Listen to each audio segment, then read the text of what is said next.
जी, अस्सलाम वालेकुम स्टूडेंट्स, कैसे आप लोग सारे? होप सो बिल्कुल ठीक-ठाक, एवन फर्स्ट क्लास होंगे, चिल मार रहे होंगे, एन्जॉय कर रहे होंगे।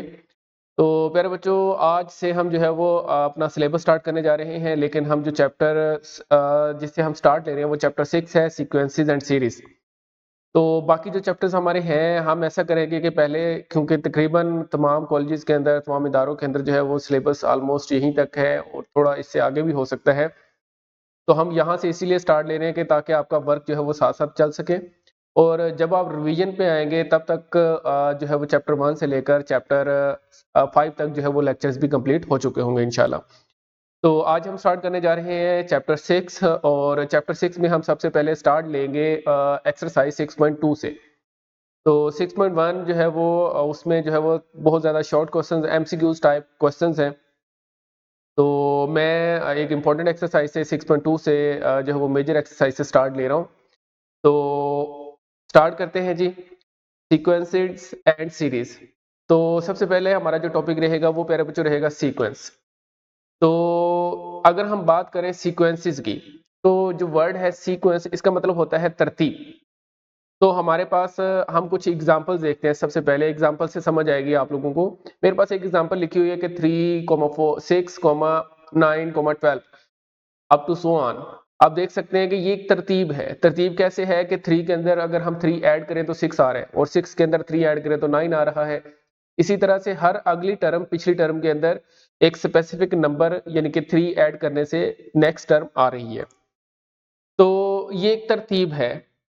और इसी तरह से अगर आप ये वाली एग्जांपल देखें तो इसमें 2, 4, 8, 16 लिखा हुआ है। इसके अंदर भी हमारे पास एक तरतीब है। अब वो तरतीब दरअसल है क्या कि हर नेक्स्ट टर्म प्रीवियस टर्म को एक स्पेसिफिक नंबर से मल्टीप्लाई करने से आ रही है। आप देख सकते हैं कि पहली टर्म 2 है तो अगली टर्म 4 है और 4 कैसे आई है? दरअसल पहली टर्म को 2 से मल्टीप्लाई करने के बाद। इसी तरह से 4 को 2 से मल्टीप्लाई किया तो 8, 8 को 2 से मल्टीप्लाई किया तो 16। तो इसी तरतीब से जो है वो हमारे पास नेक्स्ट टर्म्स आती जा रही हैं। तो अब हम बात करते हैं इससे थोड़ा सा हट के एक तीसरी एग्जांपल लेते हैं।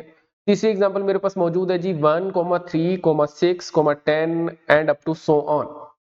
अगर आप थोड़ा सा इसके ऊपर गौर करें, फिलहाल तो आपको इसके अंदर कोई तरतीब जो है वो नजर नहीं आ रही होगी, लेकिन अगर आप इसके अंदर जो है वो गौर करें थोड़ा सा, तो यहाँ पे आप लोग देख सकते हैं कि 1 के अंदर अगर मैं 2 ऐड करूंगा तो 3 आएगा और 3 के अंदर मैं 4 ऐड करूंगा तो 6 आएगा और 6 के अंदर जो है 1 के अंदर मैं 2 ऐड करूंगा तो 3 आएगा, 3 के अंदर मैं 3 ऐड करूंगा तो 6 और 6 के अंदर 4 ऐड करूंगा तो 10 आ जाएगा। अब इसका मतलब ये हुआ कि पहले कौन सा नंबर ऐड हुआ? 2 और उसके बाद 3 और उसके बाद जो है वो अगर नेक्स्ट की बात करें तो हमारे पास यहाँ पे नंबर जो ऐड हो रहा है वो 4 हो रहा है। इसी तरह से नेक्स्ट टर्म हमें हासिल होगी 5 ऐड करने से।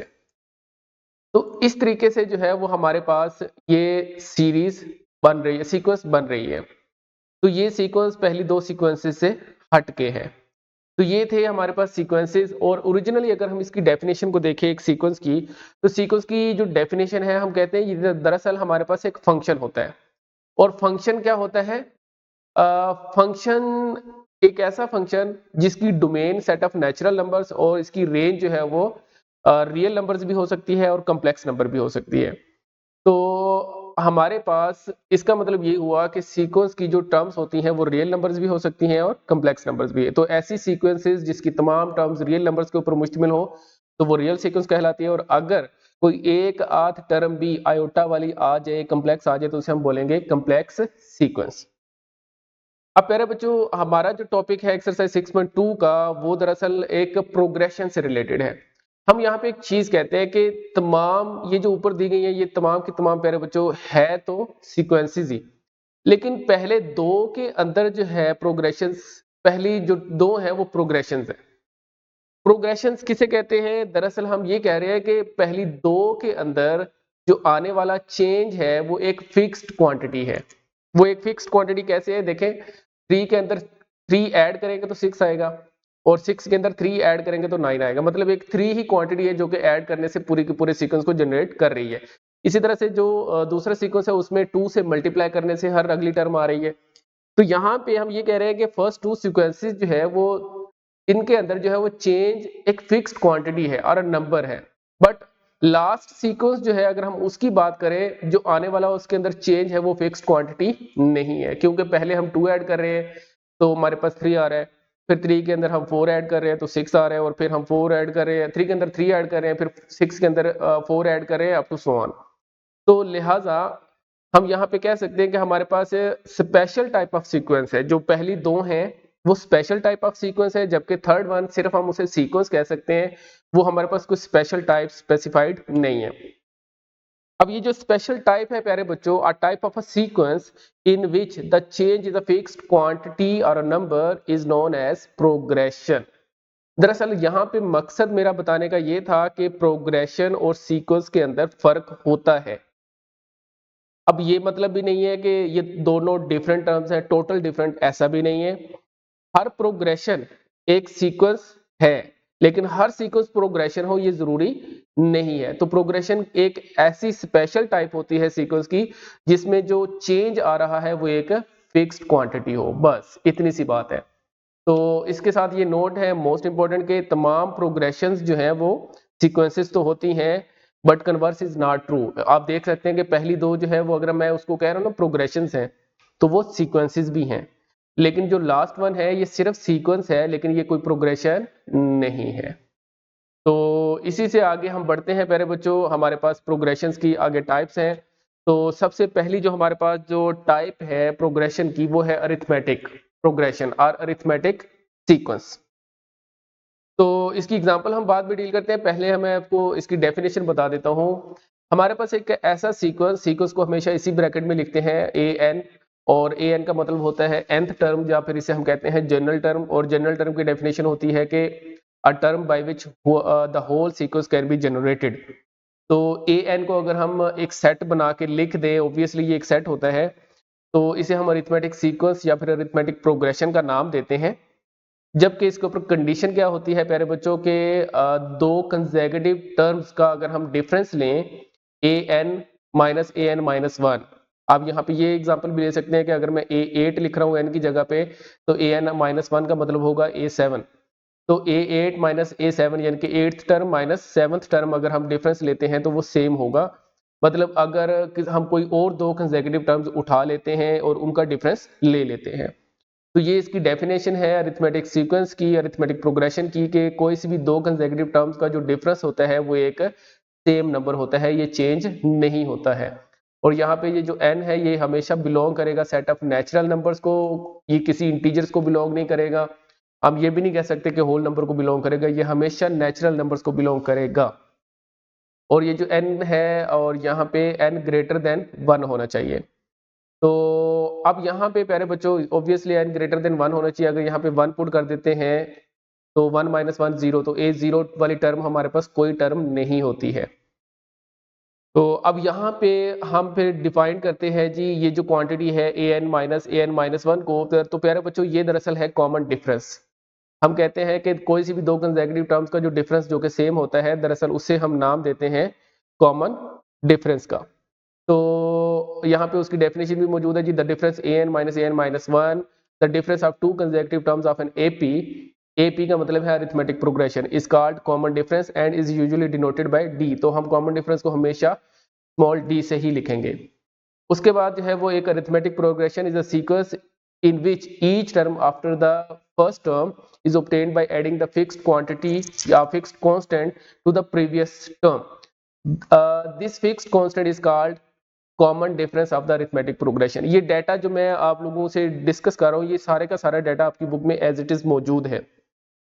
तो प्यारे बच्चों अरिथमेटिक प्रोग्रेशन के अंदर उसने यही चीज कही है कि हमारे पास एक ऐसी सीक्वेंस जिसमें हर अगली टर्म एक पिछली टर्म के अंदर एक कांस्टेंट नंबर ऐड करने से आ जाए, तो ऐसी सीक्वेंस को हम अरिथमेटिक प्रोग्रेशन का नाम देते हैं। और वो जो फिक्स्ड कांस्टेंट हम ऐड करते हैं हर टर्म के अंदर, उसे हम कॉमन डिफरेंस कहते हैं ऑफ द अरिथमेटिक प्रोग्रेशन। अब हम इसकी एग्जांपल की तरफ जाते हैं प्यारे बच्चों। तो एग्जांपल्स हैं हमारे पास, सबसे पहले अगर हम बात करें 1, 3, 5, 7, तो ये हमारे पास एक प्रोग्रेशन है प्यारे बच्चों। इसमें आप देख सकते हैं कि 2 का जो है वो कॉमन डिफरेंस आ रहा है। कैसे भला, अगर मैं 3 में से 1 को सब्ट्रैक्ट करूं तब भी 2 आएगा, 5 में से 3 को सब्ट्रैक्ट करूं तब भी 2 आएगा, 7 माइनस 5 करूं तब भी 2 आएगा। तो यहाँ पे कॉमन डिफरेंस 2 है। और ये हमारे पास एक सेकंड एग्जांपल है जी, इसमें आप लोग देख सकते हैं प्यारे बच्चों 54, 51, 48। तो अब यहाँ पे भी आपने next term minus previous term ही करना है, यानी कि 51 में से 54 को अगर आप सब्ट्रैक्ट करते हो प्यारे बच्चों तो आपके पास क्या आएगा, माइनस का 3। इसी तरह से 48 में से 51 को माइनस करोगे तो तब भी क्या आएगा, माइनस का 3। इसका मतलब ये हुआ कि कॉमन डिफरेंस नेगेटिव भी हो सकता है। यस, कॉमन डिफरेंस नेगेटिव भी हो सकता है और कॉमन डिफरेंस जो है वो फ्रैक्शन के अंदर भी हो सकता है। ये बात आपने ज़हन नशीन रखनी है। तो इसमें प्यारे बच्चों एक बात कि एक अरिथमेटिक प्रोग्रेशन जो है विद n टर्म्स, अगर हम उसको लिखें तो इस तरह से लिख सकते हैं कि a1 पहली टर्म होगी a1 और दूसरी टर्म कैसे हासिल होगी, a1 प्लस डी, यानी कि उसके अंदर कॉमन डिफरेंस ऐड करके अगली टर्म आ जाएगी। फिर तीसरी टर्म कैसे आएगी, a1 प्लस 2d करने से आएगी। और इसी तरह से अप टू सो ऑन हमारे पास ये बन जाएगा nth टर्म जो बनेगी वो a1 plus n minus 1 into D होगी। अभी हम इसका जो है वो नेक्स्ट प्रूफ भी देखेंगे कि ये जो फॉर्मूला है हमारे पास nth टर्म का, ये हमें कैसे हासिल होता है। तो द nth टर्म, इसके बारे में पहले पढ़ लेते हैं मजीद कि nth term of an arithmetic progression can be written as an is equal to a1 plus n minus 1 into d. अब यहाँ पे कुछ चीजें हैं, एक पिंक बॉक्स है आपकी बुक में और ये वही नोट्स हैं। आपको ये चीजें पता होनी चाहिए, हम थ्योरी बाज दफा रीड आउट नहीं करते, इसके अंदर अच्छे खासे एमसीक्यूज और ट्रिक्स छुपी होती हैं।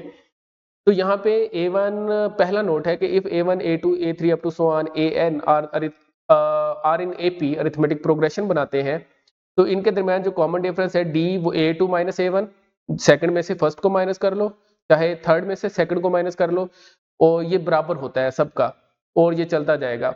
Where an is the nth term of the AP, जबकि an कौन सी टर्म होती है, nth टर्म होती है। उसके बाद हम कहते हैं कि first, second and third and nth term of an AP are denoted by, ये तो हमें पता है, हम पढ़ चुके हैं। अच्छा, अगर हमें ये कहा जाए कि किसी सीक्वेंस की आपने एंड से पांचवी टर्म निकालनी है या छठी टर्म निकालनी है तो उसके लिए भी हमारे पास एक जनरल फार्मूला है। एक तो प्रोसेस ये है कि हम क्वेश्चन जब करेंगे तो थोड़ा ट्रिक लगाएंगे, लेकिन यहाँ पे फॉर्मूला भी मौजूद है कि nth term of from the end of an AP is m minus n plus 1th term where m denotes the total number of terms. यहाँ पे m का मतलब है टोटल कितनी टर्म्स हैं, और जब के n का मतलब ये है कि हम कौन सी टर्म निकालना चाहते हैं और कहां से निकालना चाहते हैं। ये दरअसल एंड से, एक सीक्वेंस है वो लेफ्ट हैंड साइड से शुरू हो रहा है और राइट में एंड हो रहा है, तो हमने राइट से जो है वो पता करना चाह रहे हैं कि छठी या सातवीं, आठवीं या 20वीं टर्म कौन सी है, तो उसके लिए हमारे पास ये वाला फार्मूला है। उसके बाद प्यारे बच्चों 3 numbers A, B and C जब भी हमें जरूरत पड़ेगी, अगर फर्ज करें A, B, C 3 नंबर्स है ना अरिथमेटिक प्रोग्रेशन के अंदर, तो इसका मतलब ये होगा कि हमेशा ये चीज उनके अंदर होल्ड करेगी कि 2B is equal to A plus C। ये इंपॉर्टेंट MCQ है यहाँ पे कि 2B इज इक्वल टू क्या होगा, A प्लस C। इसी तरह से any term except the first and last term in an AP is equal to half of the sum of two terms equidistant from it।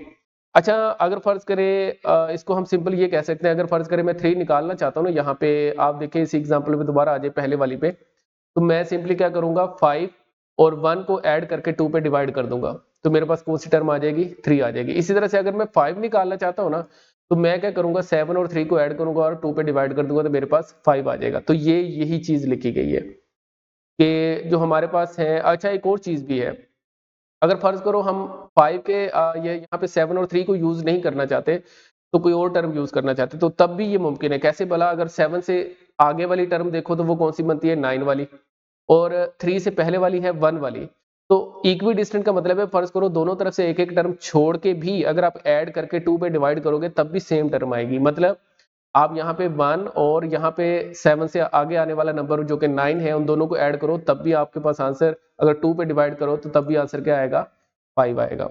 तो इसका ये मतलब है कि sum of two equidistant from 8, यानी कि ये हाफ ऑफ द डिस्टेंस होगा। ठीक है, तो यहाँ तक ये चीज हो गई। उसके बाद ये चीज है जी, हम इसको यूज करेंगे वैसे, if the term am is unknown, am एक ऐसी टर्म है जो हमें नहीं मालूम और हमें नहीं पता, गिवन भी नहीं है। The nth term can be written as, हम nth टर्म को उसके उस टर्म के नंबर के तौर पे कुछ इस तरह से लिख सकते हैं कि am is equal to an is equal to am plus n minus m into d, जबकि n जो है वो ग्रेटर देन और इक्वल टू m होगा। तो ये आपको अंदाजा हो जाएगा जब हम क्वेश्चन के अंदर इसका यूज करेंगे। अब हम जो है प्यारे बच्चों nth term of an arithmetic progression जो है वो उसको हमने देखा कि लिख सकते हैं an is equal to a1 plus n minus 1 into D. तो दरअसल इसकी nth टर्म बहुत ज्यादा जरूरी है, क्योंकि nth टर्म अगर हमें मालूम हो तो हम कोई भी टर्म फाइंड आउट कर सकते हैं। अब इसकी फॉर्मुलेशन देखते हैं हम कंसीडर करते हैं हमारे पास एक सीक्वेंस है जी 2, 4, 6, 8 अप टू सो ऑन। अब इसके अंदर पहली जो टर्म है मेरे प्यारे बच्चों, तो वो कैसे आएगी? पहली कौन सी टर्म है जी? 2 है। अगर मैं बात करूं सेकंड टर्म की, तो सेकंड टर्म दरअसल प्यारे बच्चों 4 है। और 4 कैसे आ रहा है? आप देख सकते हैं पहली टर्म के अंदर 2 ऐड करने से। अब पहली टर्म का मतलब क्या है? a1। और ये वाला जो 2 है दरअसल ये हमारे पास कॉमन डिफरेंस है। ये हमारे पास क्या है प्यारे बच्चों? कॉमन डिफरेंस है। इसी तरीके से अगर मैं a3 की बात करूं तो a3 है हमारे पास 6, ये वाली टर्म। अब ये 6 कैसे आएगा अगर मैं 4 के अंदर 2 ऐड करूं? तो यहाँ पे आप लोग देख सकते हैं मैंने 4 के अंदर 2 ऐड किया, लेकिन ये जो 4 है प्यारे बच्चों ये हमारे पास कौन सी टर्म है? a2। जबकि a2 हमारे पास लिखी हुई है कि a1 प्लस डी होती है।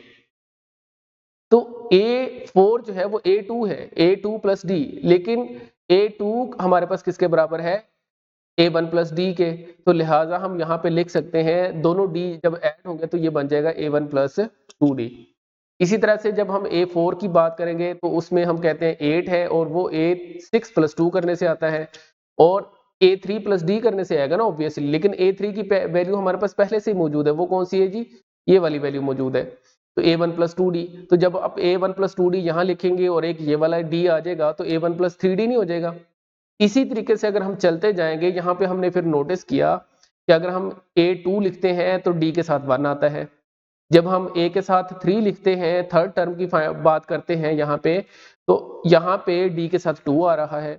जब 4 लिखते हैं तो 3 आ रहा है। इसका मतलब ये हुआ कि अगर आप लोग प्यारे बच्चों यहाँ पे 4 की जगह पे n लिख दोगे तो यहाँ पे d के साथ एक नंबर कम हो जाएगा, यानी कि n-1।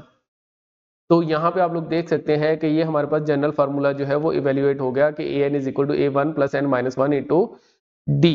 तो ये थी इसकी प्यारे बच्चों फॉर्मूलेशन। अब हम अपनी एक्सरसाइज की तरफ बढ़ते हैं, और एक्सरसाइज में हमारा सबसे पहला क्वेश्चन है जी find the common difference and write two next terms of each arithmetic sequence. तो हमारे पास पहला क्वेश्चन है प्यारे बच्चों 9, 16, 23। सबसे पहले हमने कॉमन डिफरेंस निकालना है और पहली टर्म हमने निकालनी है, ऑब्वियसली जरूरत पड़ेगी उसकी। तो सॉल्यूशन में इसमें हमने पहले लिखना है जी ये हमारा गिवन एपी है। तो डी यहाँ पे कैसे आएगा कॉमन डिफरेंस? प्यारे बच्चों सेकंड टर्म में से फर्स्ट टर्म को सब्ट्रैक्ट कर दो, 16 माइनस 9 करेंगे तो आपके पास क्या आ जाएगा? 7 आ जाएगा। तो ये 16 माइनस 9 करने से आपके पास क्या आ गया? 7। और यहाँ पे जो पहली टर्म है प्यारे बच्चों वो किसके बराबर है? 9 के बराबर है। अब हमने नेक्स्ट टू टर्म्स भी निकालनी है, मतलब यहाँ पे कौन कौन सी है? a1, a2, a3 गिवन है ना, तो हमें a4 से स्टार्टअप लेना है। तो लेट्स स्टार्ट। अब यहाँ पे हमारे पास जनरल फार्मूला तो हमें मालूम है कि an किसके बराबर होता है? a1 plus n-1 into D. तो a4 हम जब स्टार्टअप लेंगे तो a4 किसके बराबर होगी प्यारे बच्चों? a1 प्लस 3d के। तो यहाँ पे जस्ट आपने वैल्यूज पुट आउट करनी है। a1 की वैल्यू 9 है और 3 इंटू डी का मतलब यहाँ पे d की वैल्यू आपके पास मौजूद है 7। इसको आप सिंप्लीफाई करेंगे प्यारे बच्चों, 9 प्लस 21 हो जाएगा, और फाइनली इसका जो आंसर है a4 का वो 30 आ जाएगा। तो ये आपके पास चौथी टर्म आ गई, लेकिन हमें एक और टर्म भी निकालनी है जो कि a5 है। अब a5 का फार्मूला होगा a1 प्लस 4d, और a5 जो है a1 की वैल्यू मैंने 9 पुट की प्यारे बच्चों, और 4 इंटू डी की वैल्यू है 7। जब हम इसे सिंप्लीफाई करेंगे a5 will be equals to 9 plus 28, और ये बराबर आ जाएगा a5 इज इक्वल टू 37। तो प्यारे बच्चों ये हैं वो दो टर्म्स जो कि रिक्वायर्ड थी क्वेश्चन नंबर 1 के अंदर। एक्सरसाइज 6.2 का क्वेश्चन नंबर 1 जो है वो उसका पहला पार्ट डन हो गया है। तो आपने एंड पे ये चीज जो है वो लाजमी तौर पे एक नोट लिखनी है कि hence the common difference is 7 and the next two terms of N AP are 30 and 37। तो ये आपका फर्स्ट पार्ट डन हो गया। अब हम नेक्स्ट पार्ट की तरफ मेरे बच्चों बढ़ते हैं। तो कहता है कि फाइंड द कॉमन डिफरेंस, वही सेम स्टेटमेंट जी। अब हमारे पास जो सीक्वेंस है वो थोड़ा सा चेंज है, इसके अंदर भी हमने कॉमन डिफरेंस और नेक्स्ट टू टर्म्स निकालनी है। तो सबसे पहले हम a1 और d लिखेंगे। तो सोल्यूशन में सबसे पहले ये हम लिखेंगे जी गिवन एपी हमारे पास ये मौजूद है, अब डी कैसे आएगा? डी हमारे पास सेकंड टर्म में से फर्स्ट टर्म को सब्ट्रैक्ट करने से आएगा मेरे प्यारे बच्चों। सेकंड टर्म क्या है? 5 प्लस स्क्वायर रूट ऑफ 2 और इसमें से सब्ट्रैक्ट क्या करेंगे? 5। जब हम इसको सब्ट्रैक्ट करेंगे तो 5 तो 5 से उड़ जाएगा, तो बचेगा क्या? सिर्फ और सिर्फ स्क्वायर रूट ऑफ 2। अब यहाँ पे प्यारे बच्चों a1 जो है वो इज इक्वल टू किसके है? 5 के है। अब पहली टर्म है। अब यहाँ पे हम ये फॉर्मूला लगाएंगे कि a n is equal to a one plus n minus one into D. तो यहाँ पे भी हमें A4 ही चाहिए क्योंकि पहली 3 टर्म्स हमें मालूम है। तो A4 अगर चाहिए तो A4 का फॉर्मूला हमारे पास बनता है A1 प्लस 3D। दरअसल इस फॉर्मूले को लेकर ही हम चल रहे हैं प्यारे बच्चों, क्योंकि यहाँ पे n की जगह पे अगर हम 4 पुट कर देते हैं तो A1 और यहाँ पे 4 माइनस 1 3D हो जाता है। और अगर हम जस्ट वैल्यूज पुट आउट कर दें तो यहाँ पे सिंप्लीफिकेशन तो पॉसिबल नहीं है, तो डायरेक्ट हमारे पास फोर्थ टर्म आ जाएगी प्यारे बच्चों, जो कि बनती है 5 प्लस 3 स्क्वायर रूट ऑफ 2। इसी तरीके से जो पांचवी टर्म है A1 प्लस 4D करने से आएगी, और A5 will be equals to 5 plus 4 square root of 2। ये इसका आंसर है मेरे प्यारे बच्चों। तो फाइनली जो है वो हमारे पास इसका common difference square root of 2 है, और नेक्स्ट 2 टर्म्स हमारे पास ये हैं। तो इस तरह से हमारा जो क्वेश्चन नंबर 1 है प्यारे बच्चों वो कंप्लीट हो गया है। उसके बाद हम क्वेश्चन नंबर 2 की बात करते हैं। क्वेश्चन नंबर 2 भी बहुत ज्यादा आसान है जी। Write the first 3 terms of each arithmetic sequence with the given information. कहते हैं कि आपको कुछ डाटा दिया गया है, आपने पहली 3 टर्म्स लिखनी है। ऑब्वियसली हमें कोई भी टर्म निकालनी है तो प्यारे बच्चों सिर्फ और सिर्फ A1 और D पता होना चाहिए, और ये दोनों चीजें हमें मालूम है यहाँ पे पहले पार्ट के अंदर। तो सोल्यूशन की तरफ पढ़ते हैं। हमें गिवन डाटा है जी A1 इज इक्वल टू 2 है और D इज इक्वल टू 13 है। अब फार्मूला जो हमें मालूम है nth टर्म का प्यारे बच्चों वो है A1 is AN is equal to A1 plus N minus 1 into D। अब अगर हमें सेकंड टर्म चाहिए तो इस फॉर्मूले के अंदर हम n की जगह पे 2 पुट करेंगे, तो ये बनेगा A1 plus 2 minus 1 into D. और जब हम इसकी फॉर्मुलेशन कर लेंगे तो A1 की जगह पे प्यारे बच्चों 2 आ रहा है, ओके है, प्लस और 2 माइनस 1 करने से क्या आता है 1, और मल्टीप्लाई किससे कर रहे हैं प्यारे बच्चों? D से। D क्या है? 13। तो 13 1 टाइम्स 13 प्लस 2, और ये हमारे पास आंसर आ जाएगा। चले जी एक मजीद सिंप्लीफिकेशन स्टेप, और हमारे पास फाइनल आंसर आ जाएगा A2 इज इक्वल टू 15। तो हमें जो है वो अगली टर्म भी निकालनी है A3 भी। A1 तो हमें मालूम थी ना, नेक्स्ट 2 भी निकालनी है क्योंकि उसने टोटल कहा है 3 टर्म्स, पहली 3। तो A1 पहले से गिवन है और A2 और A3 निकालनी थी हमें। तो A3 का फार्मूला प्यारे बच्चों A1 plus 3 minus 1 into D लिखेंगे ऑब्वियसली। तो ये जनरल फार्मूले से हमें ये चीज़ मालूम है। तो यहाँ पे वैल्यूज जब हम पुट करेंगे तो A1 की वैल्यू 2 और 3 माइनस 1 यहाँ पे भी 2 आ गया, और यहाँ पे ये D की वैल्यू आ गई। जब इसको सिंप्लीफिकेशन की तरफ लेकर गए हम तो ये बना ओवरऑल फाइनल आंसर 28। तो हम यहाँ पे लिख सकते हैं the first 3 terms of N AP are, एक हमें गिवन थी 2 और दूसरी जो हमने 2 निकाली है 15 और 28। उसके बाद अगर हम प्यारे बच्चों नेक्स्ट पार्ट की तरफ बढ़े तो नेक्स्ट पार्ट हमारे पास जो है वो है, यहाँ पे गलती से पहला पार्ट ही लिखा गया, ये सेकंड पार्ट है। A1 की वैल्यू प्यारे बच्चों 12 है और D की वैल्यू माइनस 13 है इसके अंदर। तो हम गिवन डाटा की तरफ जाते हैं जी। A1 और D लिखा गया है जी। अब वही nth टर्म वाला फार्मूला हम यूज करेंगे, an is equal to A1 plus n minus 1 into D. तो अगर हमें सेकंड टर्म चाहिए तो A1 plus 2D, obviously A1 plus D आ जाएगा। तो यहाँ पे 2 माइनस 1 और D की वैल्यूज जब हम वैल्यूज पुट आउट करेंगे, ये पिछले पार्ट की तरह ही है बिल्कुल प्यारे बच्चों सेम।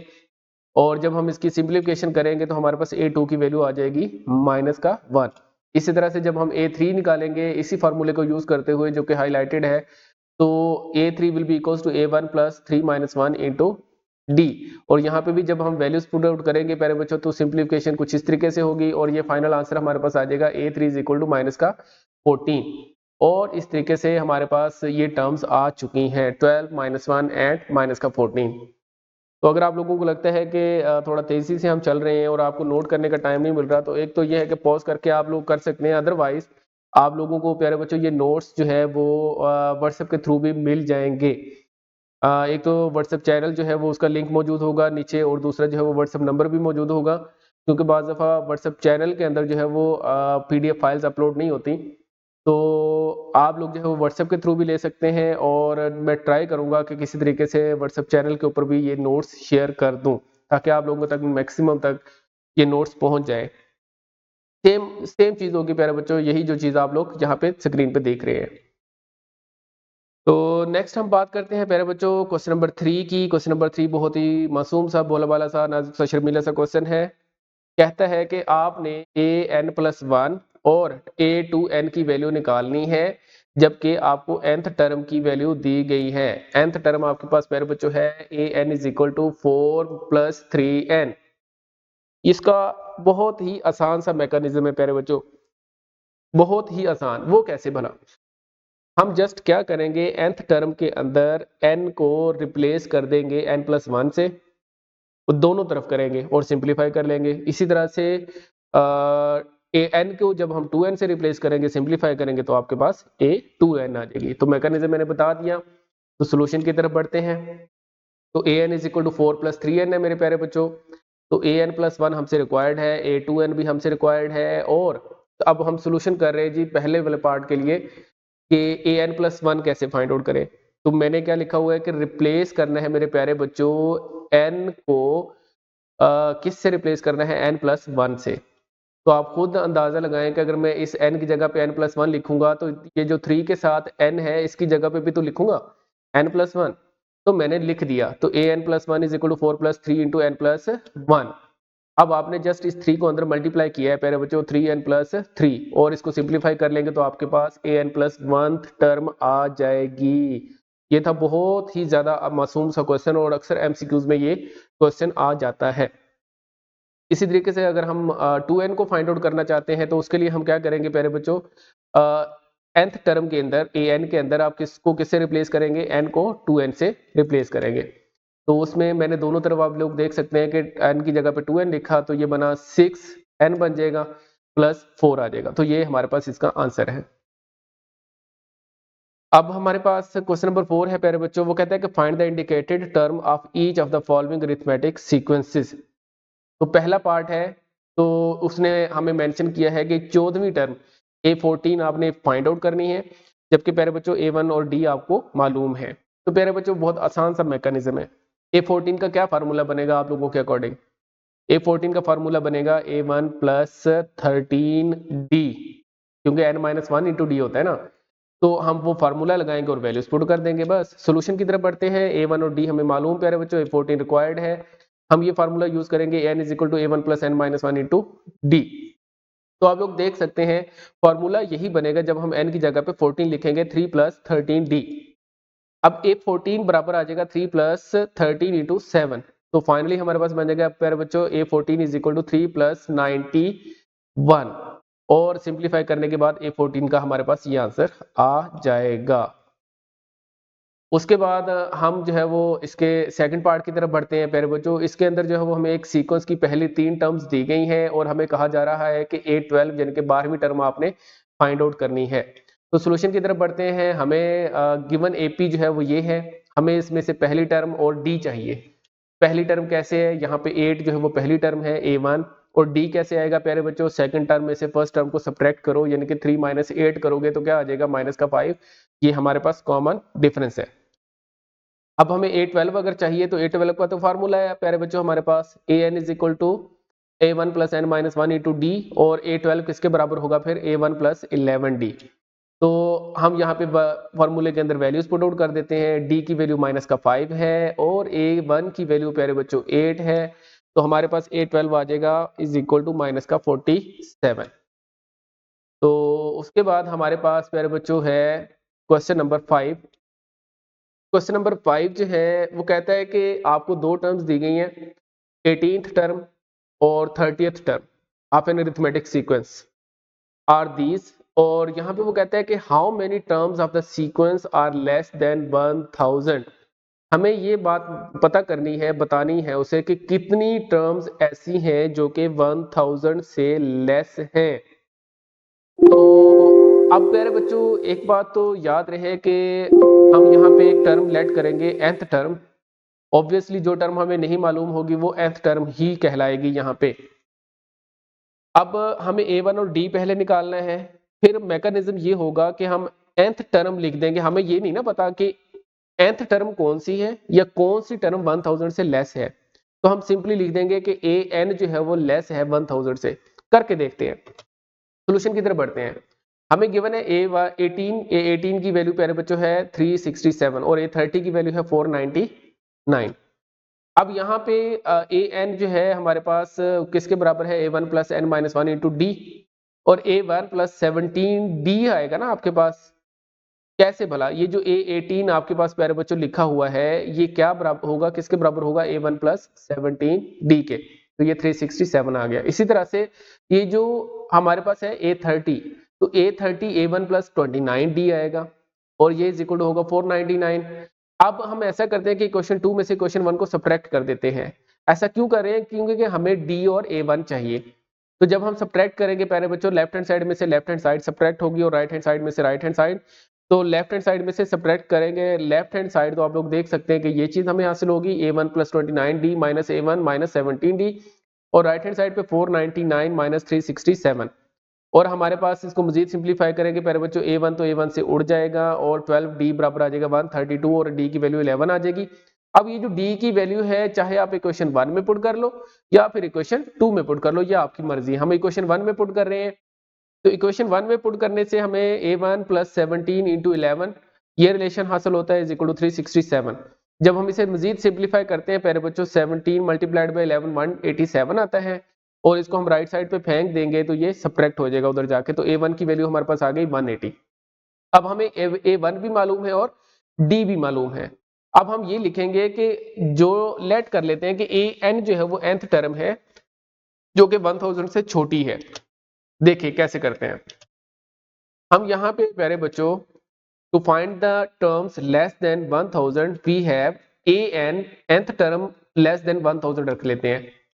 अब nth टर्म का फार्मूला हमें मालूम है A1 plus n minus one into d. अब यहाँ पे वैल्यूज पुट करेंगे A1 और D की जो अभी हमने फाइंड आउट की हैं, सिंप्लीफिकेशन करते जाएंगे जी। यहाँ पे A1 की वैल्यू 180 प्यारे बच्चों, D की 11 है, और सिंप्लीफाई करें 180 को उधर ले जाएंगे राइट साइड पे। एक इनइक्वालिटी है ना ये आपके पास, तो इनइक्वालिटी में सेम तकरीबन जो हमारे पास होते हैं एडिशन और सब्ट्रैक्शन, वो बिल्कुल इक्वेशन की तरह ही होते हैं। एडिशन और सब्ट्रैक्शन कह रहा हूँ मैं, मल्टीप्लिकेशन और डिवीजन नहीं कह रहा। तो 11 इंटू n माइनस वन है और ये आ जाएगा 1000 माइनस 180, और इसको मजीद सिंप्लीफाई करेंगे तो आपके पास आई थिंक ये स्टेप रिपीट हो गया था। चले जी, 1000 माइनस 180 820 बन रहा है, फिर मैंने 11 से दोनों तरफ डिवाइड किया है, तो मेरे पास ये बना है n minus one is equal to 74.54। और अब ये जो माइनस का 1 है उधर जाके प्लस का 1 हो जाएगा, ऐड हो जाएगा, तो n लेस देन 75। इसका मतलब क्या हुआ मेरे प्यारे बच्चों के n की जो वैल्यू है वो 75 से लेस है, 75.54 से लेस है। अब 75.54 से लेस जो करीब तरीन नंबर है वो तो 75 ही है ना, क्योंकि 75.5 जो है वो बड़ा है 75 से, तो हम ये कह सकते हैं 75.54 से छोटा नंबर तो ऑब्वियस है कि 75 होगा। तो हम यहाँ पे लिखेंगे, इसका मतलब ये हुआ कि n जो है वो 75 है, तो इट मींस कि 75 ऐसी टर्म्स हैं जो कि 1000 से छोटी हैं।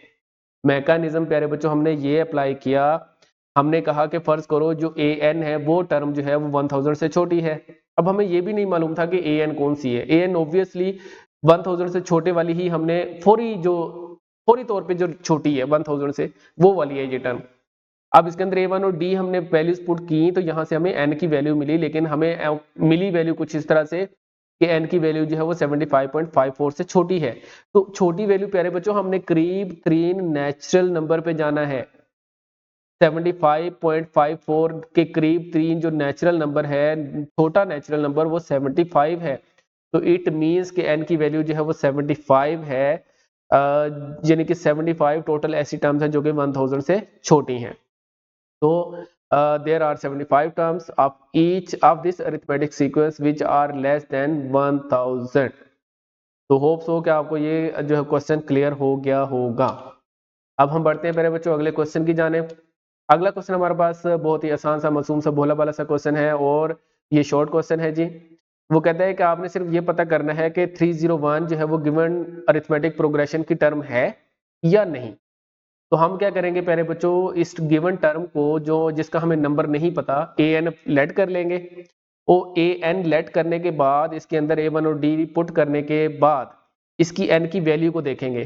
अगर n की वैल्यू एक जो है वो नेचुरल नंबर आ गई तो ये गिवन अरिथमेटिक प्रोग्रेशन की टर्म है, अदरवाइज ये गिवन अरिथमेटिक प्रोग्रेशन की टर्म नहीं है। तो सोल्यूशन की तरफ बढ़ते हैं प्यारे बच्चों। हमें गिवन है जी AP 5, 11, 17 और इसकी जो पहली टर्म बनेगी प्यारे बच्चों वो बनेगी 5।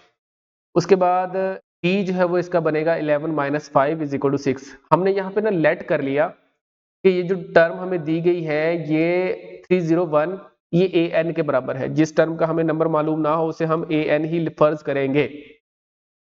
अब nth टर्म का जो फार्मूला है वो तो है हमारे पास a1 plus n minus one into D. तो लिहाजा मैं ये कह सकता हूँ कि 301 यहाँ पे लेफ्ट हैंड साइड पे n की जगह पे 301 लिख दिया और राइट साइड पे प्यारे बच्चों जो हमें वैल्यूज मालूम है a1 और d की वो हमने पुट आउट कर दी है। a1 की वैल्यू 5 थी और d की वैल्यू 6 है। सिंप्लीफिकेशन की तरफ बढ़ते हैं। सिंप्लीफाई करने के बाद हमें ये पता चला कि ये जो 5 है लेफ्ट हैंड साइड पे आके सब्ट्रैक्ट हो जाएगा और फाइनली हमारे पास अगर हम इसको सिंप्लीफाई करते हैं n minus one is equal to 296/6 आ रहा है और ये अप्रोक्सीमेटली 49.33 बना। एंड पे जो है वो हमारे पास इसका आंसर ये बन गया। तो आपने ये देखना है कि क्या आंसर एक नेचुरल नंबर है, तो ये तो नेचुरल नंबर नहीं है।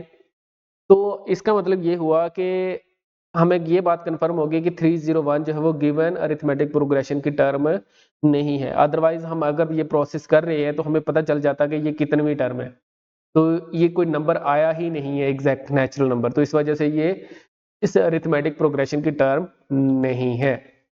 Since n is not an integer, ये रीजन आपने लास्ट में लिखनी है। 301 is not the term of given AP। तो ये था प्यारे बच्चों हमारे पास क्वेश्चन नंबर 6। तो क्वेश्चन नंबर 7 की तरफ बढ़ते हैं मेरे प्यारे बच्चों। 7 में वो कहता है कि अगर आपको ये अरिथमेटिक प्रोग्रेशन की टर्म्स दी गई हो तो आपने सिर्फ किसकी वैल्यू फाइंड आउट करनी है, x की। बहुत बहुत ही ज्यादा आसान सा क्वेश्चन है ये। तो इसमें हम कॉमन डिफरेंस का कॉन्सेप्ट इस्तेमाल करेंगे। सॉल्यूशन की तरफ बढ़ते हैं प्यारे बच्चों। अब यहाँ पे हमें ये चीज़ मालूम है, उसने कहा है कि ये तीनों टर्म्स अरिथमेटिक प्रोग्रेशन की टर्म्स हैं, तो लिहाजा हम यहाँ पे कॉमन डिफरेंस इनका सेम होगा। मतलब ये हुआ कि अगर मैं सेकंड टर्म में से फर्स्ट टर्म को सब्ट्रैक्ट करूँ तो ये बराबर होगा अगर मैं थर्ड में से सेकंड को सब्ट्रैक्ट करूँ। तो इट मीन्स कि मैंने यहाँ पे x प्लस 8 में से 2x को सब्ट्रैक्ट किया और सेकंड में से फर्स्ट टर्म को, और फिर मैंने थर्ड में से सेकंड को सब्ट्रैक्ट किया। तो ये दोनों टर्म्स क्या आनी चाहिए, बराबर आनी चाहिए। ये बाय डिफॉल्ट आनी चाहिए क्योंकि ये अरिथमेटिक प्रोग्रेशन की टर्म्स हैं। तो अगर हम इसको सिंप्लीफाई करते हैं दोनों तरफ तो प्यारे बच्चों यहाँ पे ब्रैकेट खत्म की लेफ्ट हैंड साइड पे भी राइट हैंड साइड पे भी, और ये राइट हैंड साइड पे माइनस का साइन भी मैंने अंदर अप्लाई किया, तो ऑब्वियसली अंदर वाले सारे साइन जो है वो चेंज हो जाएंगे। -x हो गया, माइनस का 8 हो गया। सिंप्लीफिकेशन के बाद मुझे जो चीज हासिल हुई वो माइनस का x प्लस का 8 इधर हमारे पास, क्योंकि एक से x है और दूसरा माइनस का 2x है, तो ये माइनस का x बनेगा और प्लस 8। और राइट हैंड साइड पे मेरे बच्चों 3x माइनस एक्स कितना बना, 2x, और माइनस का 8 और प्लस का 1 माइनस का 7। मजीद सिंप्लीफिकेशन अगर हम करते हैं तो हम x को एक तरफ ले जाए और जो कॉन्स्टेंट्स हैं उनको दूसरी तरफ ले जाएंगे, तो माइनस का 7 लेफ्ट हैंड साइड पे जाके प्लस का 7 हो गया, और ये जो माइनस का x है इधर आके प्लस का x हो गया, माइनस का x, और ये बना 15 इज इक्वल टू 3x और x की value 15/3 that is equal to 5 आ चुकी है। तो ये था हमारे पास बहुत ही आसान सा क्वेश्चन नंबर 7 मेरे प्यारे बच्चों। दस the value of x is 5।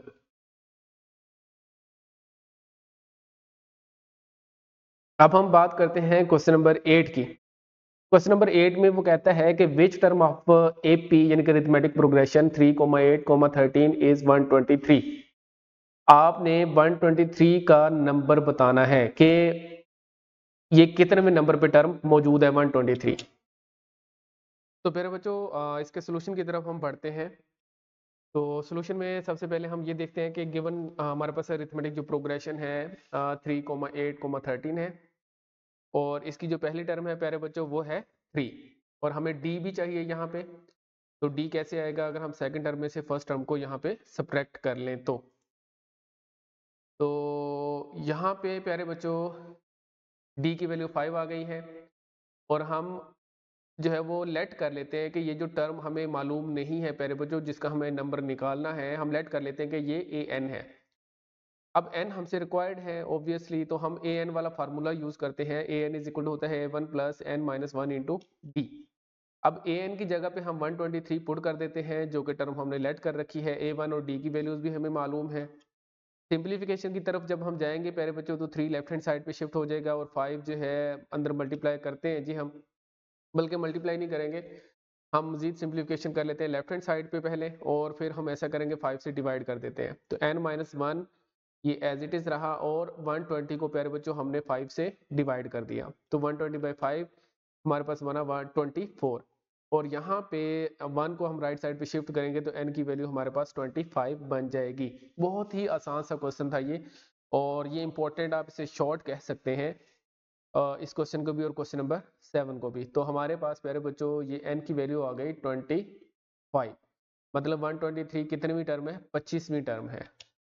तो ये आपने एंड पे लिख देना है कि 123 is the 25th term of AP। तो अगले क्वेश्चन की तरफ प्यारे बच्चों बढ़ते हैं। Question number 9। क्वेश्चन नंबर 9 की स्टेटमेंट ये कहती है कि which term of the AP 30, 29.5 and 29 is the first negative term. कहता है कि आप ये देखें कि पहली टर्म 30 है, दूसरी 29.5 है, फिर 29 है। इसका मतलब 0.5 लेस होते आ रही है, कम होती जा रही है। तो इसकी जो पहली नेगेटिव टर्म होगी वो कौन सी होगी? तो हमें जो टर्म नहीं मालूम, ऑब्वियसली हम उसे ही लिखेंगे ना an।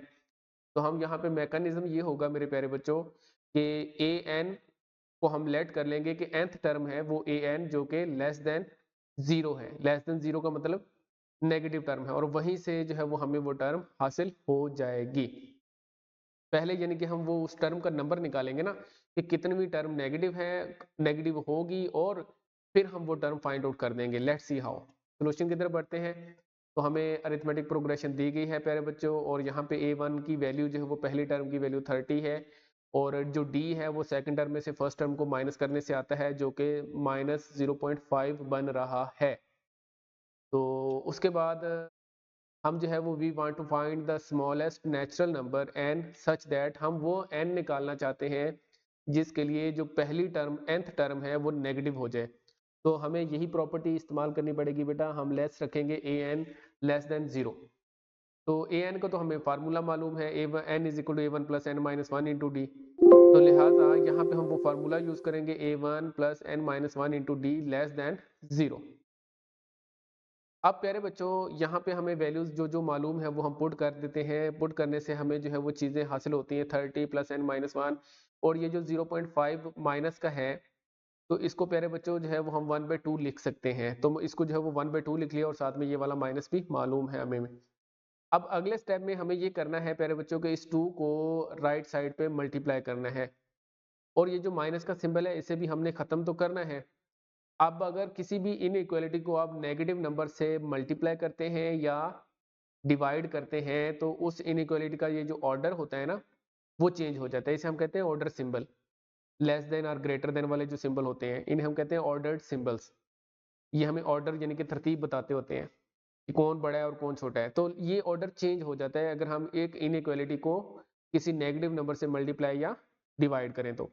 अब लेट्स सी हमारे पास क्या होगा इसका, हम दोनों तरफ इसको -2 से मल्टीप्लाई करेंगे। जब -2 से मल्टीप्लाई किया मेरे प्यारे बच्चों तो ऑब्वियसली यहाँ पे लेफ्ट हैंड साइड पे एक तो n-1 बचा, दूसरा आप चेंज देख सकते हैं प्रीवियस के साथ के अब ये कौन सा सिंबल बन चुका है, ग्रेटर का सिंबल बन चुका है, पहले लेस का सिंबल था, और राइट साइड पे 60 भी हो चुका है क्योंकि पहले राइट साइड पे माइनस का 30 था।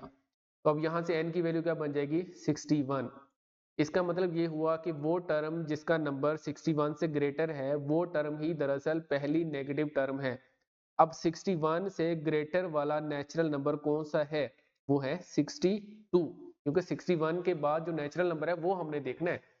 तो प्यारे बच्चों n की वैल्यू जो है वो 62 बनेगी। तो इसका मतलब हमें दरअसल 62 वाली टर्म ही इवेल्युएट करनी है जो कि पहली नेगेटिव टर्म होगी। तो a62 का हम फार्मूला लगा देंगे जो कि बराबर होगा a1 प्लस 61 इंटू डी। तो यहाँ पे वैल्यूज पुट करेंगे a1 और इसकी हमारे पास a1 और d की, तो जो कि -0.5 और इंटू 61 बना प्यारे बच्चों। इसको सिंप्लीफिकेशन की तरफ अगर हम लेके जाते हैं तो ये बनता है 30 माइनस 30.5, और मजीद इसे सिंप्लीफाई करेंगे तो ये बनेगा a62 बराबर है -0.5। तो ये है जी पहली नेगेटिव टर्म प्यारे बच्चों जो हमने फाइंड आउट करनी थी। तो 60 second term is the first negative term of the AP, that is minus 0.5. तो अब हम बात करते हैं प्यारे बच्चों क्वेश्चन नंबर 10 की।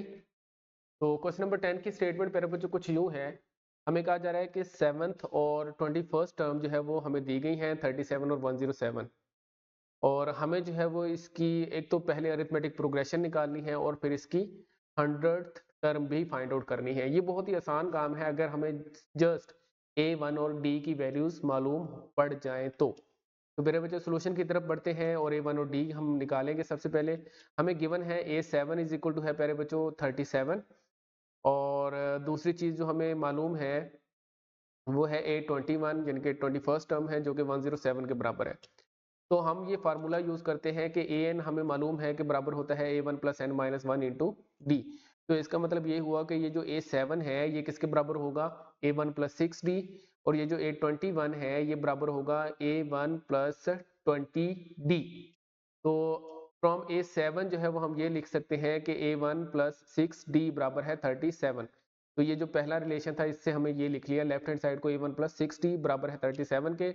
इसी तरह से A21 से हमने प्यारे बच्चों लिख लिया A1 प्लस 20D बराबर है 107 के।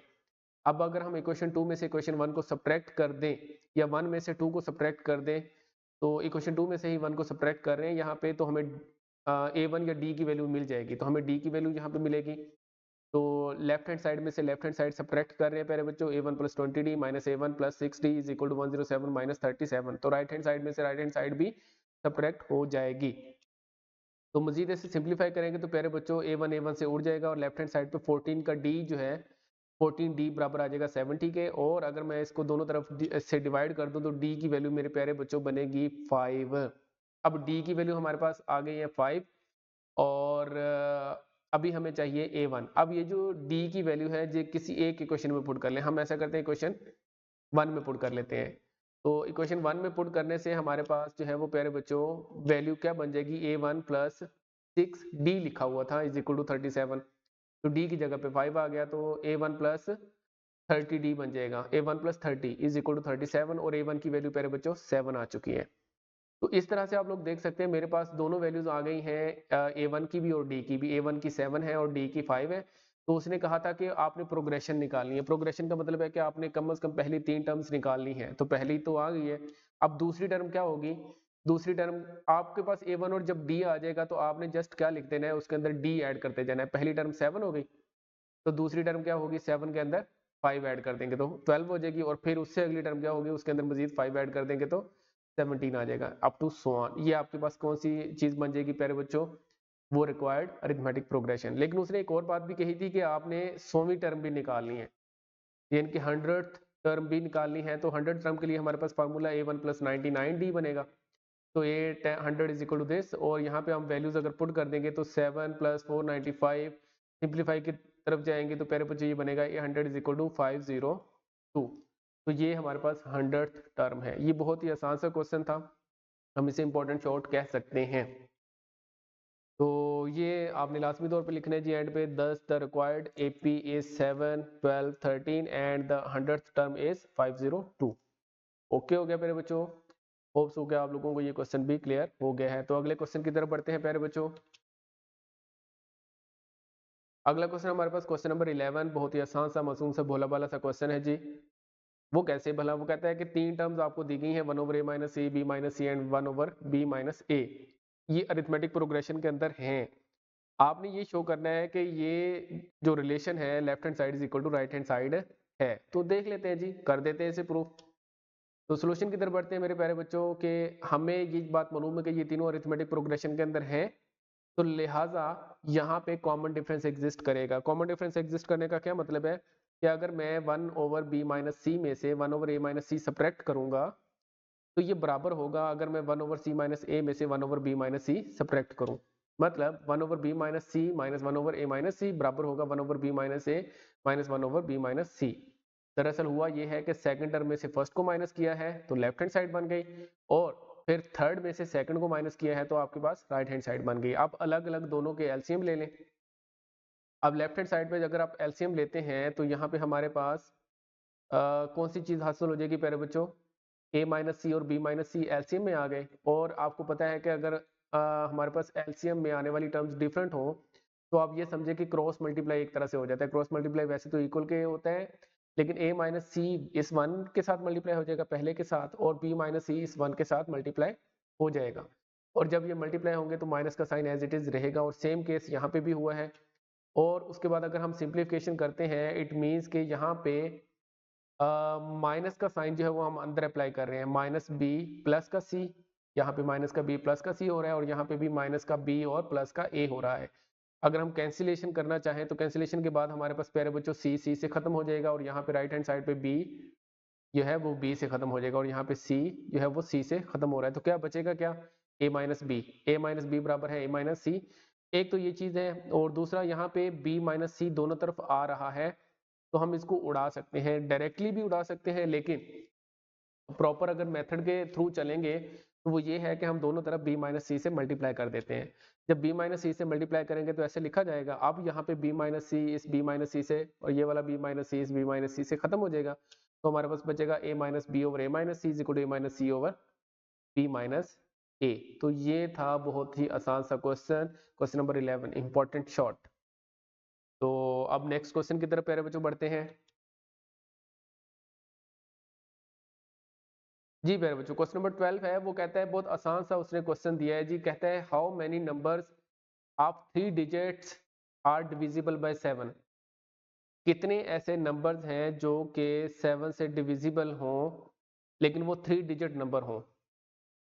अब 3 डिजिट नंबर कौन से होते हैं प्यारे बच्चों, यानी कि ये 100 से शुरू होते हैं और ये 999 यानी कि 999 पे खत्म होते हैं। ये बात याद रखनी चाहिए आपको, ये होता है 3 डिजिट नंबर।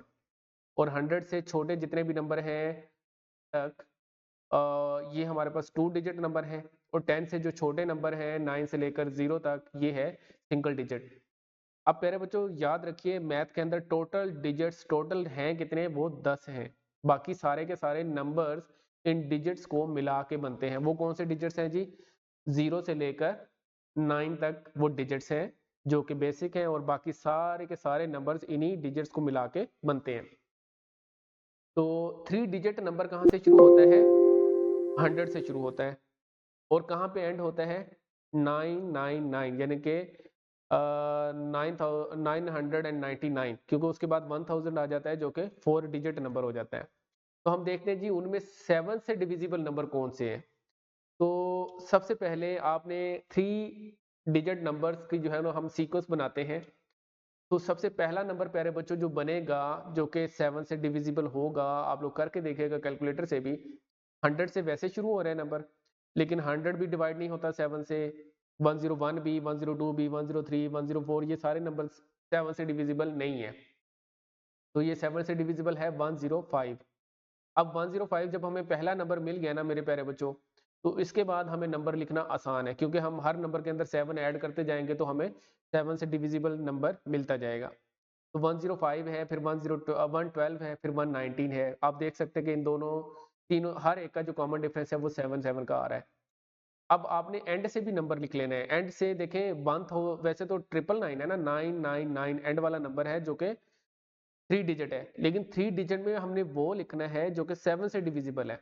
अब 7 से डिविजिबल मेरे प्यारे बच्चों 999 भी नहीं है, 998 भी नहीं है, 99 मतलब कि सारे नंबर्स नहीं है। जो पहला नंबर है ऊपर से नीचे की तरफ आते हुए वो है 994 वो नंबर है जो कि 7 से डिविजिबल है। तो हमें एंड वाली टर्म भी मिल गई और फर्स्ट टर्म भी यहाँ पे मिल चुकी है।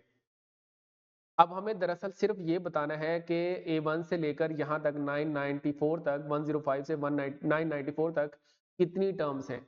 उसके लिए हम ये जो A994 है इसको हम AN फर्ज करेंगे, और ये जो पहली टर्म्स है यहाँ से A1 और D लेकर आएंगे। Let's see how. तो A1 की वैल्यू प्यारे बच्चों 105 है, और D की वैल्यू कैसे आएगी, second term minus first term. तो 112 में से 105 को सब्ट्रैक्ट कर दें तो 7 आ जाता है। और an हमें मालूम है, an का हमें नंबर नहीं पता, लेकिन हम उस चीज को, उस टर्म को an लेट कर लेते हैं। an इज इक्वल टू 994 और n का नंबर हमने n की वैल्यू फाइंड आउट करनी है। हमें ये चीज मालूम है कि an is equal to A1 plus n minus 1 into D होता है।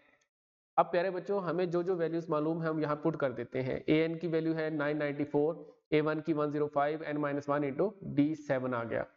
अब यहाँ पे हमारे पास जब हम इसको सिंप्लीफाई करते हैं 994 माइनस 105 और मजीद सिंप्लीफिकेशन की तरफ अगर हम जाते हैं, ये लेफ्ट पे जो 7 है राइट पे, इसको अगर हम लेफ्ट पे शिफ्ट कर देंगे तो ये 7 बन जाएगा प्लस का, और n की वैल्यू 7n बराबर आ जाएगा 896, और मजीद इसको अगर हम डिवाइड कर लेंगे तो n की वैल्यू आ जाएगी मेरे प्यारे बच्चों 128।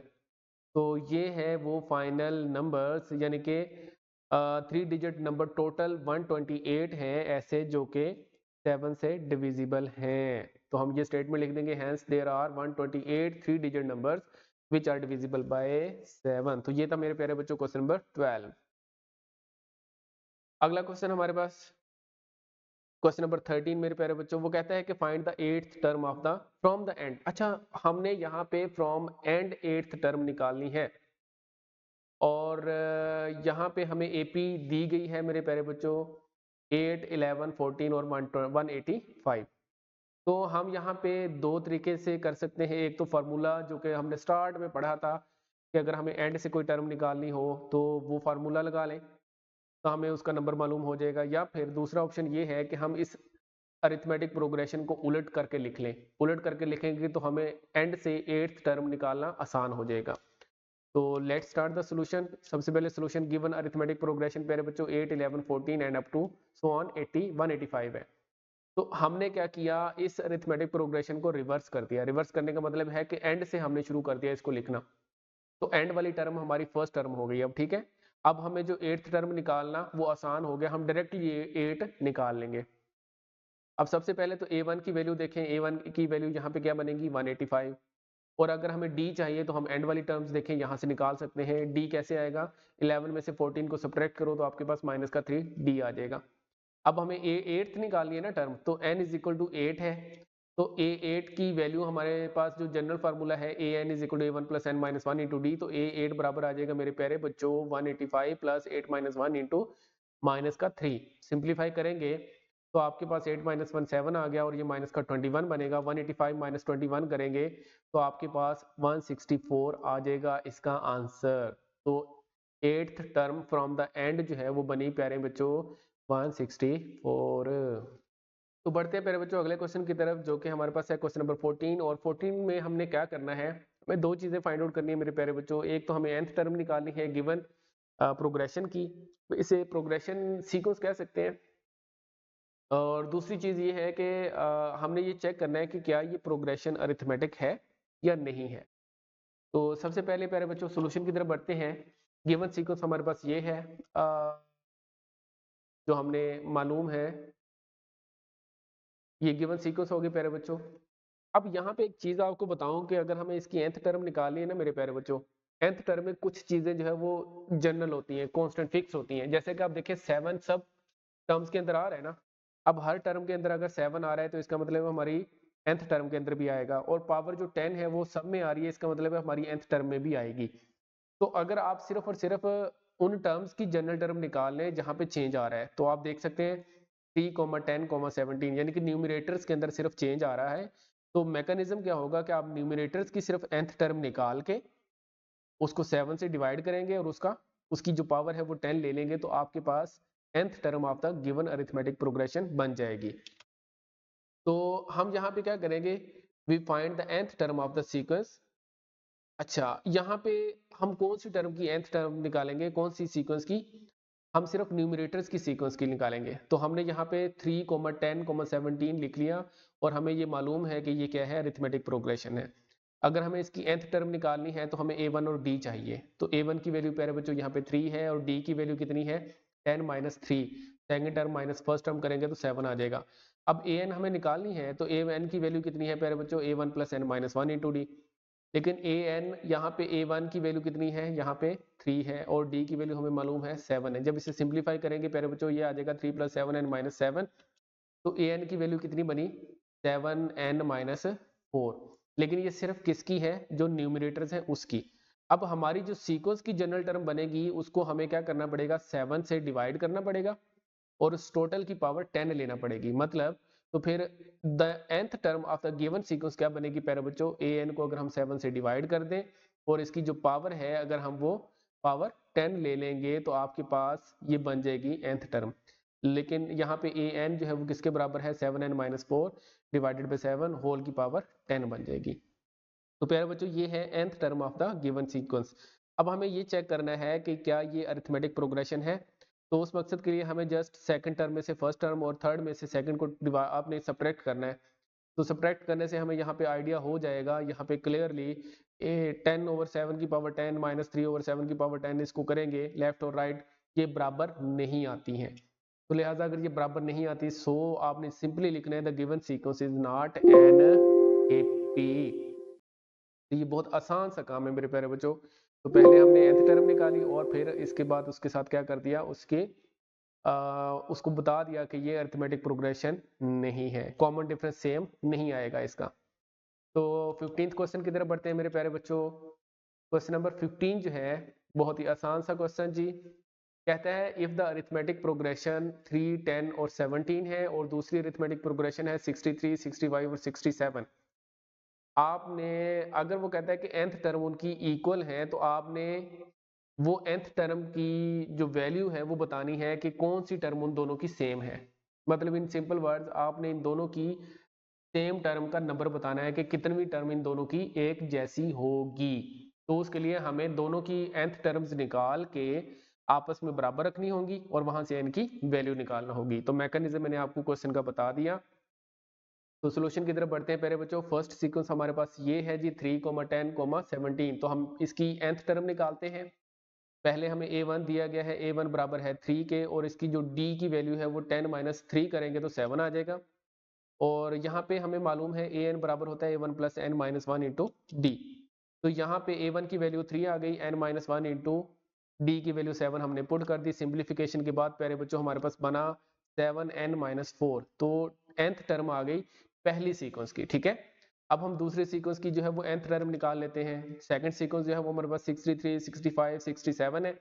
इसके अंदर a1 हम कह लें कि डिफरेंस रखने के लिए जस्ट a1 प्राइम जो है पहली टर्म है, आप इसे a1 भी लिख सकते हैं, कोई मसला नहीं है, इज इक्वल टू 63 है। जबकि d प्राइम इसे जिसे आप d लिख सकते हैं 65 माइनस 63 करेंगे तो d आ जाएगा जो कि 2 है। तो इसकी जो nth टर्म है हाँ उसको आप लिख लें कि an प्राइम है ये, ठीक है। आप an प्राइम ये ओवरऑल n के ऊपर प्राइम नहीं, आप जिसे कह सकते हैं कि ओवरऑल प्राइम है, ठीक है। तो a1 plus n minus 1 into D prime है। तो आप यहाँ पे a1 की वैल्यू और d की वैल्यू पुट आउट कर दें प्यारे बच्चों तो हमारे पास 63 प्लस n माइनस 1 इंटू 2 आ जाएगा। इसे मजीद सिंप्लीफिकेशन की तरफ अगर लेकर जाएं तो an की वैल्यू हमारे पास बनेगी फाइनली प्यारे बच्चों 61 प्लस 2n। तो अब देखिए हमने दोनों की वैल्यूज निकाल ली है। अब यहाँ पे हम लिखेंगे for same term according to given condition ये है कि ये दोनों टर्म्स सेम है, इसकी nth टर्म। तो nth टर्म को हमने इक्वल लिख भी लिया है कि an और an प्राइम दोनों की वैल्यूज अगर हम पुट करेंगे तो 7n माइनस 4 बराबर आ जाएगा 2n प्लस 61। और यहाँ से अगर n को लेफ्ट हैंड साइड पे टोटल को शिफ्ट कर लें और कांस्टेंट को राइट हैंड साइड पे शिफ्ट कर लें मेरे प्यारे बच्चों तो 5n बराबर आ जाएगा 65 के। और यहाँ पे n की वैल्यू आ जाएगी 65/5 दैट इज इक्वल टू 13। इसका मतलब ये हुआ कि दोनों की जो 13th टर्म्स हैं वो सेम होंगी। तो 13th term of both sequences will be same. तो ये था हमारे पास क्वेश्चन प्यारे बच्चों। और नेक्स्ट क्वेश्चन की तरफ बढ़ते हैं। क्वेश्चन नंबर हमारे पास है 16। तो 16 भी बहुत मासूम सा क्वेश्चन है, इसे हम कह सकते हैं कि ये शॉर्ट क्वेश्चन है, आसान सा क्वेश्चन है प्यारे बच्चों। कहता है कि pith term of an AP जो है वो क्यू है जबकि क्यूथ टर्म जो है वो पी है। हमने ये प्रूव करना है कि nth टर्म जो है मेरे प्यारे बच्चों वो p plus q minus n है। अब nth टर्म निकालने के लिए हमें a1 और d चाहिए होता है। तो a1 और d हम कहां से लेकर आएंगे, ये जो pth टर्म दी गई है और qth टर्म दी गई है यहां से लेकर आएंगे। हाउ सॉल्यूशन की तरफ बढ़ते हैं। सॉल्यूशन में देखिए मेरे प्यारे बच्चों आपको गिवन है कि AP का मतलब है जैसे हम लिखते नहीं है an का मतलब होता है nth टर्म। अब यहाँ पे लिखा हुआ है AP का मतलब है pth टर्म जो कि बराबर है प्यारे बच्चों Q के, हमें गिवन है। इसी तरह से AQ यानी कि Qth टर्म हमें P के बराबर दी गई है। अब यहाँ पे ये जो AP है अगर इसकी जगह n होता तो हम लिखते a1 plus n minus one into D, लेकिन यहाँ पे n की जगह पे p है तो हम क्या लिखेंगे a1 plus p minus one into d. अब देखिए हम ये फार्मूला यूज करेंगे। अब n की जगह पे हमें क्या नजर आ रहा है यहाँ पे p, तो यहाँ पे भी इस n की जगह पे क्या लिखेंगे प्यारे बच्चों p, और यहाँ पे भी क्या लिखेंगे p। तो हमारे पास AP जो है वो बराबर आ जाएगा a1 plus p minus one into D, और लेकिन हमें ये मालूम है कि ये किस चीज के बराबर है, q के बराबर है। अब इसी तरह से AQ जो है, अगर हम AQ की तरफ बढ़ेंगे तो AQ जो है मेरे प्यारे बच्चों वो P के बराबर है, और उसके साथ भी हमने सेम सीन किया है। अब हमें क्या चाहिए दरअसल A1 और D, तो हम ऐसा करते हैं इक्वेशन 2 में से इक्वेशन 1 को सब्ट्रैक्ट कर देते हैं, तो या फिर इक्वेशन 1 में से इक्वेशन 2 को, तो जब सब्ट्रैक्ट करेंगे तो A1 से मेरे प्यारे बच्चों उड़ जाएगा, तो बचेगा क्या P minus one into D और minus Q minus one into D. तो ये आपके पास चीज हम आपको हासिल हो गई, और यहाँ पे राइट हैंड साइड पे प्यारे बच्चों Q माइनस पी आ जाएगा, क्योंकि राइट हैंड साइड में से राइट हैंड साइड सब्ट्रैक्ट हो जाती है।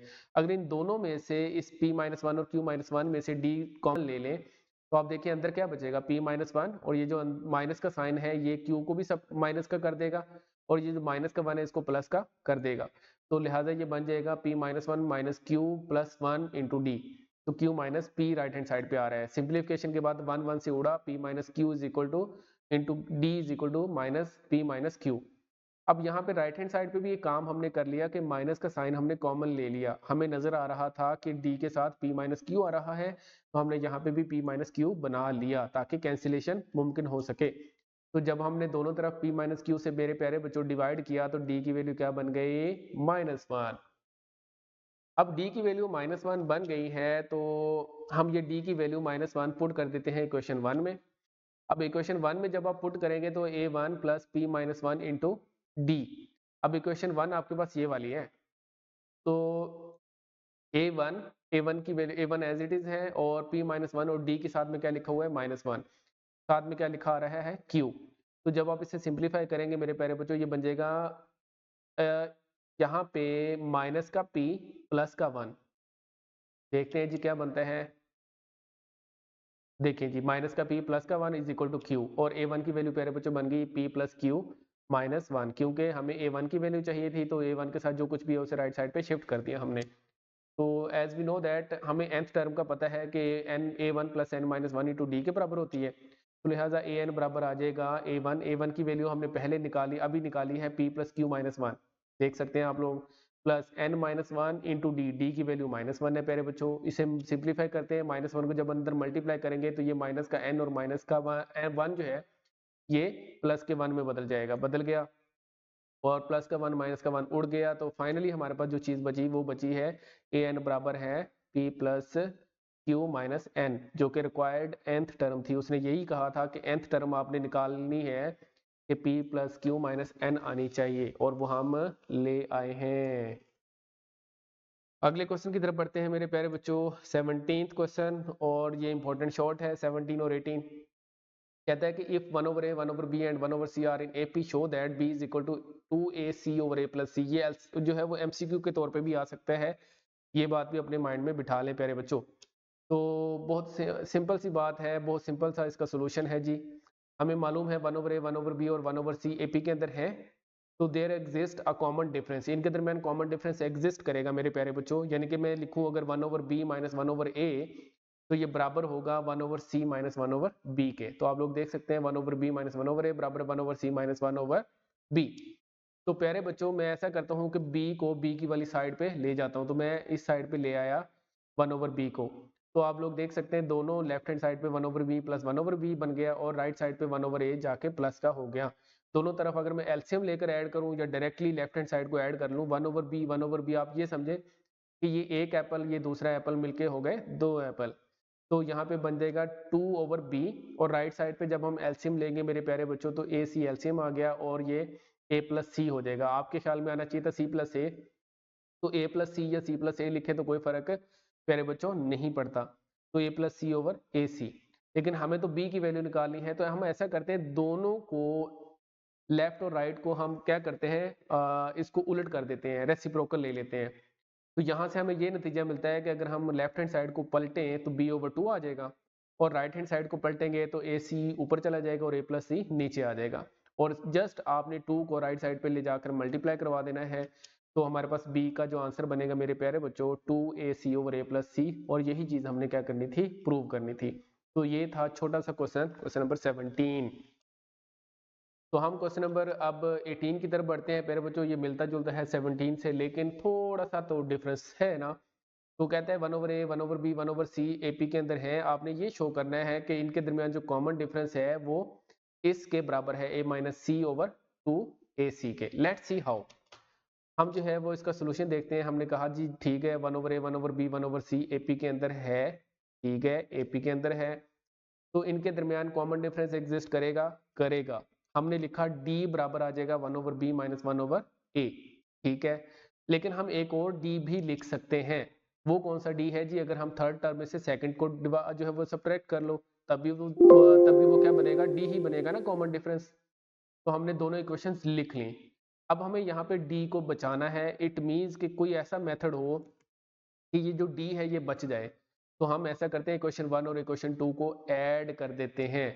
तो ऐड करने से पहले बच्चों लेफ्ट हैंड साइड पे d प्लस डी 2d हो जाएगा, और राइट साइड पे सारी की सारी जो है सेम टर्म्स ऐड हो जाएंगी। तो यहाँ पे आप लोग देख सकते हैं कोई माइनस का 1 ओवर बी प्लस का 1 ओवर बी ये कैंसिल आउट हो जाएंगे, और हमारे पास जो बचेगा 1 ओवर सी माइनस 1 ओवर ए, और इसका हम ले लेंगे एलसीएम। जब एलसीएम लेंगे मेरे प्यारे बच्चों तो 2d बराबर आ जाएगा a माइनस सी ओवर ए सी। अब यहाँ पे तो हमें d चाहिए, तो 2 से लेफ्ट हैंड साइड पे लाके मल्टी जो है वो डिवाइड कर देंगे। तो 2 इधर d के साथ मल्टीप्लाई और इधर आके डिवाइड कर देगा, तो यहाँ आ जाएगा a minus c over 2ac। तो ये था हमारे पास रिक्वायर्ड रिलेशन, क्वेश्चन नंबर 18 मेरे प्यारे बच्चों। अब हम बढ़ते हैं क्वेश्चन नंबर 19 की तरफ। क्वेश्चन नंबर 19 जो है वो देखने में मासूम है भी मासूम सा क्वेश्चन, लेकिन इतना भी नहीं है मासूम, ठीक है।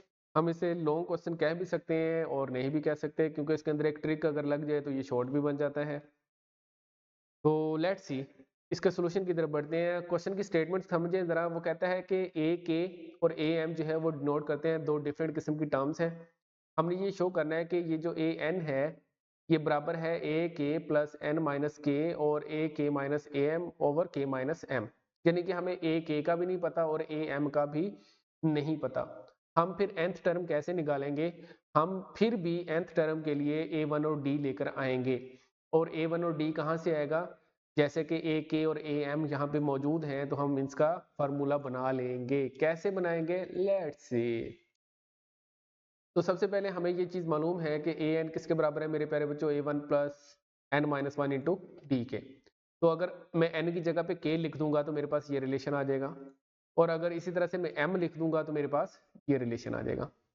अब इन्हीं दो में से मुझे क्या निकालना है, ए वन और डी। तो अगर मैं पहले इक्वेशन 1 में से इक्वेशन 2 को सब्ट्रैक्ट कर दूं तो मेरे पास आप लोग देख सकते हैं कि लेफ्ट हैंड साइड में से लेफ्ट हैंड साइड माइनस हो जाएगी, यानी कि ए के माइनस ए एम, ए के माइनस ए एम आ गया। और यहाँ पे प्यारे बच्चों k minus one into D और minus m minus one into D ये लिखा गया है। उसके बाद ये जो अगला स्टेप है इसमें माइनस का साइन अंदर अप्लाई हो चुका है, माइनस एम प्लस वन, तो ये बना के माइनस एम बन जाएगा, के माइनस एम इंटू डी। तो ए के माइनस ए एम बराबर आ जाएगा के माइनस एम इंटू डी। तो यहाँ से डी की वैल्यू आसानी से निकल आएगी कि बराबर है ए के minus a m over k minus M, क्योंकि डी के साथ जो के माइनस एम है उसे हमने दोनों तरफ डिवाइड कर दिया है। अब मेरे प्यारे बच्चों हमें चाहिए ये जो इक्वेशन डी की वैल्यू आई है, हम ऐसा करते हैं कि इक्वेशन 1 में पुट कर देते हैं। इक्वेशन 1 में ए वन प्लस के माइनस वन इंटू डी लिखा हुआ है ना, तो ए वन प्यारे बच्चों दरअसल हुआ ये है कि इक्वेशन 1 में से हमने थोड़ा सिंप्लीफाई भी कर लिया। ए वन हमने एक तरफ रख लिया और ए के में से के माइनस वन जो है वो डी इंटू डी सब्ट्रैक्ट कर दिया है। अब यहाँ पे आपने सिंपली क्या किया कि a one is equal to d की वैल्यू पुट की है, ए के एज इट इज आ गया प्यारे बच्चों, और माइनस के माइनस वन भी एज इट इज आ गया, और यहाँ पे डी की वैल्यू हमने पुट कर दी ए के minus a m over k minus M. हमें तो ए वन चाहिए था ना सिंपली। तो अब यहाँ पे ए एन किसके बराबर होता है, a one plus n minus one into d के। अब यहाँ पे ए एन किसके बराबर आ जाएगा मेरे प्यारे बच्चों, A1 की वैल्यू अभी अभी हमने निकाली है, जो कि क्या बनती है ए के माइनस 1 इंटू ए के minus a m over k minus M, अभी अभी निकाली है हमने, ठीक है। और प्लस n-1 ये वाला आ गया, और साथ में d की वैल्यू आ गई ए के minus a m over k minus M. तो अगर हम ऐसा करें कि यहाँ पे ए के एज इट इज लिखा गया, और यहाँ पे ए के माइनस ए एम माइनस और के माइनस एम, अब देखें इस टर्म के साथ भी और इस टर्म के साथ भी ये सेम चीज लिखी हुई है कि नहीं, ए के minus a m over k minus M. तो मैंने कॉमन ले लिया, जब मैंने कॉमन लिया तो मेरे पास क्या बचा, ये जो माइनस का k-1 है ये बच गया, और साथ में ये n-1 भी इसके साथ लिखा गया। तो मैंने दोनों में से a के minus a m over k minus M common ले लिया। अब अगले स्टेप में अगर मैं इसको सिंप्लीफाई करता हूँ ना मेरे प्यारे बच्चों, तो माइनस का k और प्लस का 1 हो जाएगा, माइनस का k प्लस का 1 और प्लस n-1 हो गया, 1 से उड़ जाएगा और यहाँ पे n-k बच जाएगा। तो हमारे पास n-k जो है वो मैंने शुरू में लिख दिया, n-k, और ये वाला रिलेशन एज इट इज आ गया, a k minus a m over k minus m, और यहाँ पे ये वाला a k as it is मौजूद है। तो ये nth टर्म थी जो कि उसकी रिक्वायर्ड थी। यहाँ पे कुछ भी नहीं किया प्यारे बच्चों, ए के और ए एम का हमने फार्मूला लिख लिया, बना लिया ए एन की तरह, और फिर वहां से ए वन और डी निकाल के जनरल फार्मूले के अंदर पुट कर दिया बस, और कैंसिलेशन हो चुकी है। तो ये था हमारे पास प्यारे बच्चों last question, question number 19 of this exercise. मैंने लास्ट इसलिए कह दिया क्योंकि इससे अगले जो क्वेश्चंस हैं वो हमारे शॉर्ट सिलेबस का हिस्सा नहीं है। तो अगर आप लोगों को प्यारे बच्चों इन क्वेश्चंस के अंदर कोई भी डाउट होता है, कोई भी आपको कंसेप्ट समझ नहीं आता है, तो मज़ीद भी आप जो है वो कमेंट सेक्शन के अंदर बता सकते हैं, तो हम मेथडोलॉजी इसके अंदर चेंज भी कर सकते हैं। और अगर आप लोगों को ये इस तरह से प्रेजेंटेशंस के ज़रिए से अगर समझने में मसला आता है, तो आप लोग कमेंट सेक्शन में बता सकते हैं, कि हो सकता है फिर हम इस चीज़ को जो है वो वाइट बोर्ड की तरफ ले जाएं। तो मेरे ख्याल में इसमें ये हमें दो फ़ायदा होगा कि आप लोगों को इसके साथ साथ नोट्स जो है वो पीडीएफ की फॉर्म में मिल जाएंगे, ये आप लोगों के लिए ज़्यादा बेटर हो जाएगा। तो आप लोगों को जो अगर नोट्स चाहिए तो आप व्हाट्सएप के ऊपर भी कांटेक्ट कर सकते हैं, और दूसरा जो ऑप्शन बेस्ट वाला है वो ये है कि व्हाट्सएप चैनल के ऊपर जो है वो आप उसको लाजमी तौर पे देखा करें व्हाट्सएप चैनल को, तो वहाँ से भी आपको जो है वो नोट्स अवेलेबल हो जाएंगे, होप सो जल्दी। तो खुश रहें मेरे प्यारे बच्चों, आबाद रहें, हंसते मुस्कुराते रहें, चिल मारें, एंजॉय करें, लाइफ के अंदर आगे बढ़ते रहें। Always keep smiling and stay blessed. Allah Hafiz.